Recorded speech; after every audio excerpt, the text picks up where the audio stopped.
যে মর্গ, সেই মর্গে আপনারা যেমনটি জানেন যে আজকে শহীদ শরীফ ওসমান হাদির যে জানাজা সেটি করা হবে। ইতিমধ্যেই আপনারা যেমনটি জানতে পেরেছেন বা আমরা জানতে পেরেছি যে শহীদ শরীফ ওসমান হাদির যে জানাজা পড়াবেন তিনি তার বড় ভাই আবু বকর সিদ্দিক, তিনি সেই জানাজা পড়াবেন। আমরা আজকে সকাল 9:30-এর দিকে দেখেছি যে শরীফ ওসমান হাদির যে মরদেহ সেটি হৃদরোগ ইনস্টিটিউট থেকে সোহরাওয়ার্দী মেডিকেল কলেজ হাসপাতালে যে মর্গ সেখানে নেওয়া হয়েছে।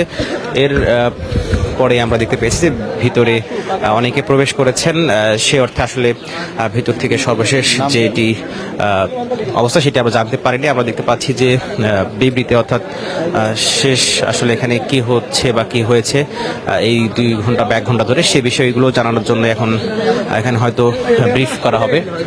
আমরা ইতিমধ্যেই যেমনটি জানি যে শহীদ শরীফ ওসমান হাদির জানাজা সেটি মানিক মিয়া অ্যাভিনিউ হবে এবং সেখানে লোক সমাগম যদি বলি সেখানে কিন্তু মানুষের ঢল নেমেছে। আমরা ইতিমধ্যেই যেমনটি দেখতে পাচ্ছি যে সামাজিক যোগাযোগ থেকে শুরু করে পত্রপত্রিকা এবং বিভিন্ন ধরনের যে নিউজ পোর্টালগুলো রয়েছে সেখান থেকে সেখানে মানুষের জনস্রোত বলা চলে যে নেমে গেছে।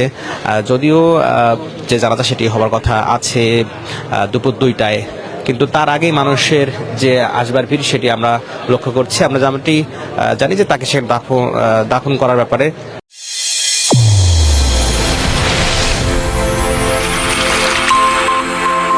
চ্যানেল A1 হৃদয়ের স্পন্দন।